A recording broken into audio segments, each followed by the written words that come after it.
What he's saying here is do not follow the lead of man. Do not follow the tunes of culture. Do not follow the playing of the enemy.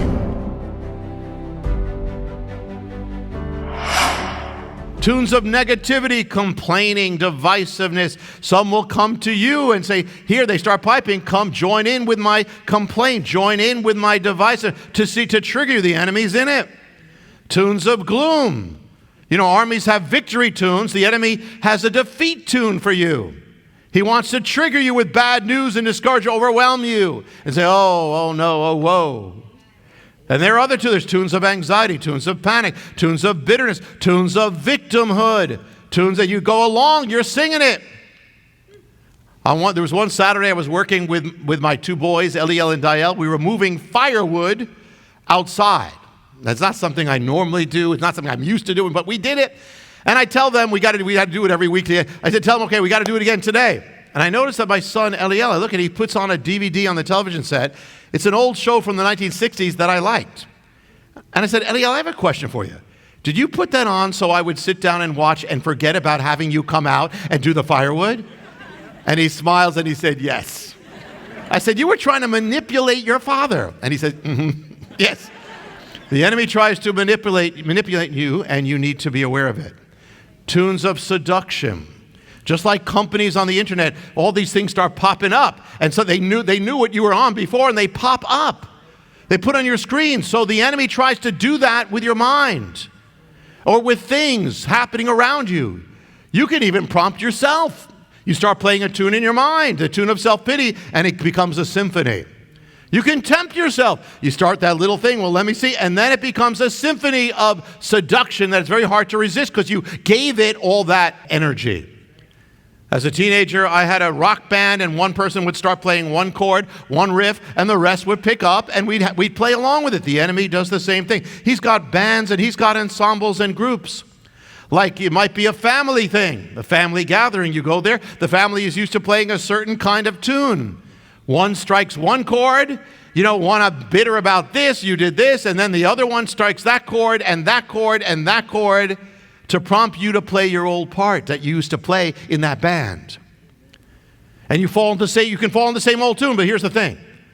What Messiah is saying is, you don't have to play to anybody's tune. Amen. If it's a bad tune, you don't have to play to it, or dance to it, or act, or do anything. In fact, you are not to do that.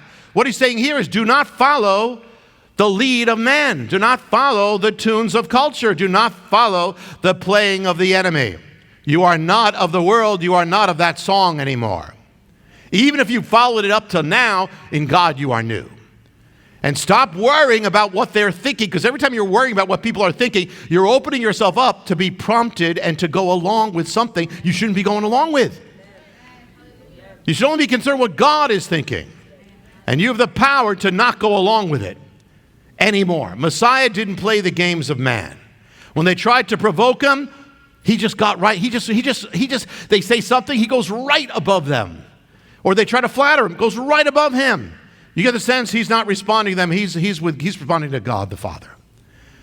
When I was a boy, at one point we had a ping pong set, and I became really good at it, and kids called me up, and a kid called me up, a friend, and says, I don't believe you can beat me. I can beat you. I said, oh yeah, come over here.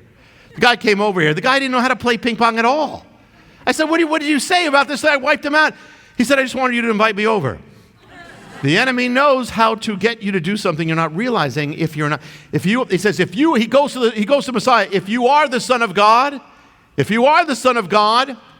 then do this. What's he trying to do? He's trying to make Messiah go with his tune. Go with my prompting. If you are the Messiah, throw yourself down. If you are Messiah, perform the miracle.